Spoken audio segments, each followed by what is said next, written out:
Halo semuanya, pada video kali ini kita akan membahas mengenai pembahasan OSK 2019 nomor 7 mengenai tumbukan antar partikel.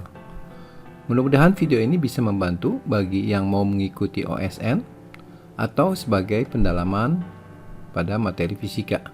Yuk kita langsung mulai. Pembahasan OSK Fisika 2019 nomor 7 mengenai tumbukan partikel. 3 buah partikel A, B, dan C yang bermassa sama yaitu M dapat meluncur atau bergerak sepanjang lintasan lingkaran licin pada bidang horizontal ini. Partikel B dan C terhubung oleh suatu pegas dengan tetapan pegas K dan panjang naturalnya yaitu ketika tidak tertekan atau tidak tertarik adalah R. Pada awalnya sistem B dan C berada dalam keadaan diam di sepanjang garis radial dan partikel A bergerak dengan laju V0. Jika koefisien restitusi tumbukan antara A dan B adalah E, tentukan panjang maksimum pegas selama gerakan. Ya, jadi gambarnya ini ada 3 partikel B dan C lagi diam dan terikat oleh pegas ya. Posisinya pada panjang natural itu adalah jari-jari antara lingkaran ini ya, lintasan lingkaran ini. Sementara partikel A sedang bergerak dengan kecepatan V0, massa semuanya sama. Baik, sekarang kita akan mulai menganalisis dengan menggambar kembali ya. Jadi ini ada partikel B dan C, saya ubah gambarnya supaya lebih mudah menganalisisnya dan lebih mudah melihatnya, yaitu ketika posisi B dan C di posisi vertikal ya. Ini partikel B, ini partikel C, ini masih dalam pegas ke dalam keadaan natural, tidak tertekan atau tertarik. Kemudian partikel A datang ya dan menabrak partikel B saja. Nah, berarti di sini terjadi tumbukan ya. Berarti nanti setelah tumbukan partikel A akan bergerak dengan kecepatan sebut saja VA aksen. Partikel B juga akan bergerak dengan kecepatan yang lain, mungkin pada suatu saat seperti ini ya. Nah, karena C itu terikat, berarti C juga akan tertarik oleh gerakan partikel B dari pegas ini ya. Nah, pertanyaannya adalah berapa jarak B ke C itu yang paling terjauh, yang maksimumnya ya, ketika dia bergerak. Jadi di sini nanti pasti akan terjadi perubahan panjang ya. Nah, yang ditanya adalah nilai B, C yang terbesar atau maksimumnya. Jadi B dan C itu juga akan bergerak ya. Nah, saya misalkan saja kecepatan B-nya VB aksen dan VC-nya VC aksen ya. Nah, sekarang kita lihat sudutnya ya. Berarti kalau B itu sudutnya ini mungkin ya, dan C itu sudutnya seperti ini ya. Jadi kecepatannya berbeda, tetapi ketika dia maksimum bagaimana ya. Nah, saya akan menganalisis menggunakan hukum skala momentum karena terjadi tumbukan antara A dan B dulu ya. Kita akan lihat dulu tumbukan antara A dan B dulu ya. Jadi hukum skala momentum berlaku ya. MAVA tambah MBVB sama dengan MAVA aksen tambah MBVB aksen. Ini linear ya. Kita substitusikan karena massanya sama ya. Ini M. Kecepatan A itu V0 ya. Dan VB itu diam 0. Setelah tumbukan ini adalah kecepatannya. Nah, diketahui di soal juga nanti jenis tumbukannya ada koefisien restitusinya ya. Tapi saya sederhanakan dulu ini. Jadi VA aksen tambah VB aksen sama dengan V0 ya. Kemudian kita lihat koefisien restitusi antara A dan B. E itu adalah minus VA aksen min VB aksen per VA min VB ya. VA nya kita isi V0 dan VB nya kita isi 0 ya, karena B nya diam. Kemudian kita sederhanakan ya. Jadi ini minusnya saya kalikan ke bagian pembilang, min VA aksen tambah VB aksen. Ini V0 kurang 0 itu V0 dikali E, jadi E V0 ya. Nah, di sini kita ada dua persamaan, saya akan eliminasi ya. dan saya akan coba hitung VB-nya, karena yang dipentingkan itu B-nya. Jadi pesan pertamanya VA aksen tambah VB aksen sama dengan V0. Kemudian yang keduanya ini ya, dari sini kita akan eliminasi dan kita akan cari nilai VB aksennya, karena yang diperlukan VB aksen. Jadi kita jumlahkan saja ya antara dua persamaan ini, jadi 2 VB aksen, ini hilang ya VA aksennya. V0 tambah E kali V0 berarti V0 kita keluarkan jadi 1 tambah E. Atau dengan kata lain kita bisa mendapatkan nilai VB aksennya adalah 1 tambah E dibagi kali V0 dibagi 2 ya. Ini adalah VB aksen setelah tumbukan. Kemudian B dan C bergerak ya. Tapi hukum kekalahan momentum tetap berlaku ya. Yang ditanya adalah X maksimum. Kalau gitu kita akan coba lihat dulu hubungan antara B dan C dan X-nya ya.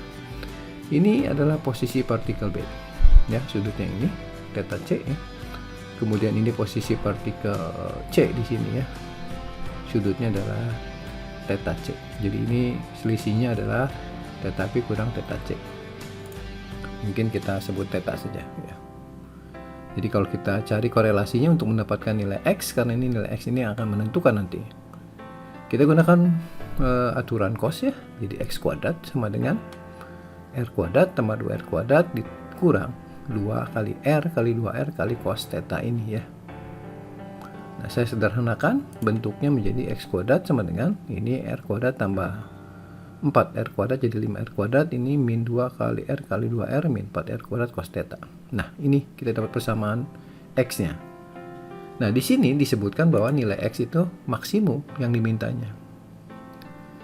Untuk mencari nilai maksimum dari suatu fungsi, kita gunakan turunan saja ya. Ini variabelnya theta ya. Jadi kita turunkan ini secara implisit saja. Kita turunkan X kuadrat, turunannya 2X dikali dx dt, karena kita turunkan terhadap variabel t-nya. Ini R kan tidak berubah terhadap t, jadi konstan, jadi turunannya 0 ya. Kemudian ini faktor pengalinya saya taruh di depan dulu, min 4R kuadrat. Nah, ini cos theta. Cos theta kita turunkan dulu terhadap variabelnya, cos theta turunannya min sin theta dikali d theta dt ya. Jadi kita turunkan terhadap t. Kemudian kita bisa kembalikan lagi dx dt-nya ya, kita carikan dx dt-nya. Jadi kita ini minus kali minus jadi positif ya. Kemudian 4 bagi 2, x-nya bawa ke sebelah kiri jadi 2 per x R kuadrat sin theta, theta-nya kan tadi theta B min theta C dikali turunan dari ini theta B min theta C. Jadi belum selesai turunannya, kita turunkan lagi 2 per x kali R kuadrat kali sin theta B min theta C dikali turunan dari theta B terhadap waktu ya omega B ya. Demikian juga turunan dari theta C terhadap waktu ya omega C. Dan ini harus bernilai 0 karena yang akan kita lihat adalah nilai maksimumnya. Tentu saja salah satu penyelesaiannya adalah supaya dipenuhi adalah nilai omega B min omega C bernilai 0 ya. Jadi kalau kita tuliskan omega B min omega C sama 0, atau di sini kita bisa mendapatkan nilai omega B sama dengan omega C-nya. Kita sebut saja nilainya adalah omega. Oh, ternyata jarak dari B ke C ini akan maksimum atau terjauh atau pegasnya tertarik terjauh ya, itu pada saat nilai omega B dengan omega C sama. Oke, sekarang kita lanjutkan ya. Jadi saya gambarkan lagi. Ini adalah keadaan setelah B ditumbuk oleh A ya. Jadi dia akan bergerak dengan kecepatan linear VB atau dengan kecepatan sudut omega B. Kemudian ini akan bergerak B dan C-nya seperti ini ya, dan mencapai nilai maksimum. Jarak X-nya tadi sudah kita tentukan, sudah kita cari, hubungannya adalah pada saat kecepatan sudut antara B dan C itu bernilainya sama, yaitu omega ya. Ini saya sebut omega aksen untuk kejadian setelah kejadian pada saat mencapai nilai X maksimum. Oke, untuk menyelesaikan saya akan gunakan hukum kekalahan momentum sudut ya terhadap titik putar O ini. Berarti jumlah momentum sudut sebelum dan sesudah sama terhadap titik O ya. Ini terdiri dari dua partikel. Berarti kita isi I kali omega, kita jumlahkan B dan C-nya ya, seperti berikut. IB omega B tambah IC omega C sama dengan IB omega B aksen tambah IC omega C aksen. Nah, di sini kita melihat bahwa omega C-nya 0, omega B-nya ada, yaitu VB dibagi dengan RB-nya. Kemudian untuk omega aksennya antara B dan C sama ya, yaitu omega aksen ini. Jadi saya substitusi sebagai berikut. Momen inersia adalah mR kuadrat. Untuk partikel ya, M kali RB kuadrat dikali omega B tambah M RC kuadrat dikali 0 karena C-nya masih diam ya. Kemudian kita gabungkan yang ruas kanan karena omega-nya sama ya. Jadi M RB kuadrat tambah M RC kuadrat. Jadi pasti nanti kita akan melihat kecepatan sudut pasti lebih kecil dari yang semula ya. Ini RB-nya adalah jarak dari O ke B, yaitu 2R ya. Jadi R kuadrat 2R kuadrat dikali M, jadi 4R kuadrat omega B. Yang ini 0, jadi sama dengan ini M-nya kita coret langsung sebenarnya ya. Jadi 2R kuadrat tambah dengan R kuadrat ya. 2R kuadrat tuh 4R kuadrat ya. 2R dikuadratkan maksudnya ya. Jadi 4R kuadrat tambah dengan R kuadrat ya. Untuk B yang 2R, yang C-nya yang R ya. Oke, dari sini kita bisa melihat omega aksennya berarti tinggal 4 dibagi dengan 5, ini R kuadratnya dicoret ya. Jadi omega aksennya 4/5 dari omega B ini, lebih pelan pasti karena dia menggerakkan dua partikel ya. Nah, sekarang kita akan lihat bagaimana energinya. Perlu diingat bahwa selama gerak B dan C itu tidak ada gesekan, artinya energi total yang dimiliki oleh sistem itu tidak berubah ketika dia bergerak dari posisi ini ke posisi ini. Nah, di sini energi yang dimilikinya adalah energi kinetik rotasi ya. Dan yang di sini khususnya di sini energi potensial pegasnya 0, berarti energinya terpecah di sini menjadi energi kinetik rotasi B, energi kinetik rotasi C, dan energi potensial pegas. Kalau di sini berarti energi awalnya hanya dari B saja ya. Oke, jadi kita akan gunakan hukum kekalahan energi ya untuk menyelesaikannya. Jadi energinya energi kinetik karena di sini pegasnya belum tertekan ya. Kemudian di ruas kanan itu berarti energi kinetik tambah energi potensial, ini energi potensial pegas ya. Oke, kita jabarkan. Energi kinetik itu setengah I omega kuadrat ya. Ini yang sebelum dan yang sesudah ini ya. Nah, di sini energi potensialnya adalah setengah K kali pertambahan panjang pegas. Ya, jadi pertambahan panjangnya kan berarti ini X, di sini R. Jadi X minus R ya, dikuadratkan. Setengah K delta X kuadrat. Nah, ini setengahnya kita bisa coret sebenarnya ya. Kemudian kita isi dulu mungkin ya. Di sini IB-nya berarti tadi seperti ini, M kali 4R kuadrat ya, dikali omega B kuadrat. Ini omega C 0, berarti energi kinetiknya 0. Kemudian ini kan tadi di sini omega aksennya sama, jadi kita bisa gabungkan momen inersianya antara B dan C ya. M kali 4R kuadrat tambah dengan MR kuadrat dikali omega aksen kuadrat. Nah, tambah setengah K X min R kuadrat ya. Dicoret setengahnya ya. Kemudian kita sederhanakan yang ruas kiri jadi 4 MR kuadrat omega B kuadrat, yang ruas kanannya ini 5 MR kuadrat ya, dikali omega aksennya tadi sudah kita dapatkan yaitu 4/5 omega B.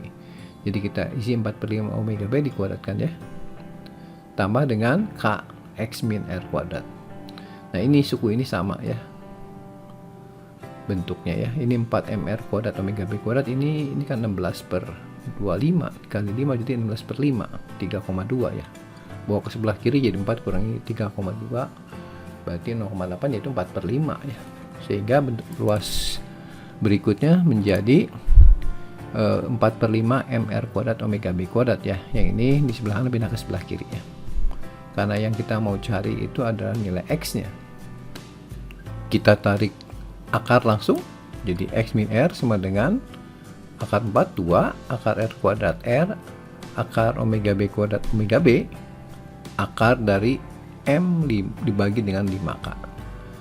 Dari sini kita akan cari X-nya, jadi X sama dengan R, ini pindah min R ke kanan dari kiri ya, R tambah 2R, omega B nya kita ganti, tadi sudah kita dapatkan yaitu setengah kali 1 tambah E dikali V0 dibagi dengan 2R. 2R nya bisa kita coret lagi, jadi bentuk akhir yang lebih sederhana adalah R tambah setengah kali 1 tambah E kali V0 kali akar M per 5K.